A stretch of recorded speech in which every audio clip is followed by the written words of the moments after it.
지난 15일 업무 보고를 마친 이주호 교육부 장관이 수능과 관련한 윤 대통령의 발언을 이렇게 전했습니다.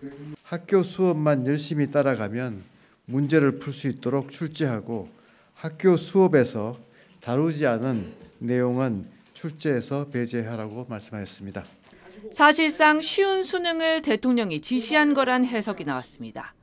대통령실은 학교 수업이 아니라 공교육 교과 과정에서 다루지 않는 분야의 문제는 수능 출제에서 배제해야 한다는 게 윤 대통령의 정확한 발언이었다고 정정했습니다. 다음 날 아침에도 대통령실은 거듭 해명에 나섰습니다.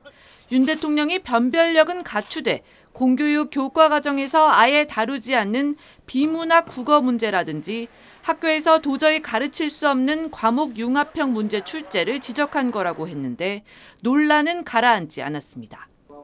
야당은 말도 안 되는 얘기라고 비판했고 학교에서 배운 지식으로 문항을 출제하되 높은 변별력을 유지하고 동시에 사교육을 줄이라는 것은 뜨거운 아이스 아메리카노를 만들라는 지시와 같습니다.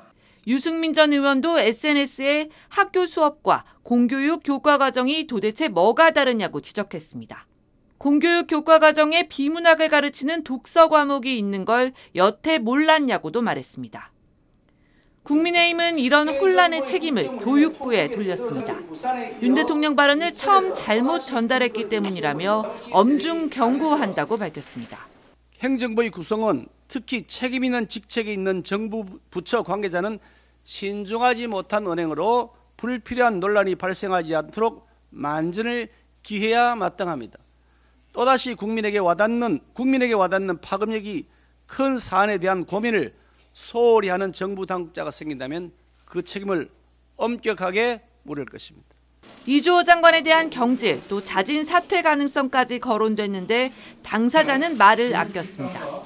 그건 인사권자의 권한이시니까요. 저는 하여튼 이번에 그 계기를 해서 최선을 다해서 사교육 문제를 해결하겠다는 말씀을 드리겠습니다. 민주당은 물론 유승민 전 의원은 만 5세 초등학교 취약, 주 69시간 노동 문제 등에 이어 윤 대통령이 이번에도 혼란을 일으켜놓고 장관의 책임을 떠넘겼다고 비판했습니다. SBS 정유미입니다.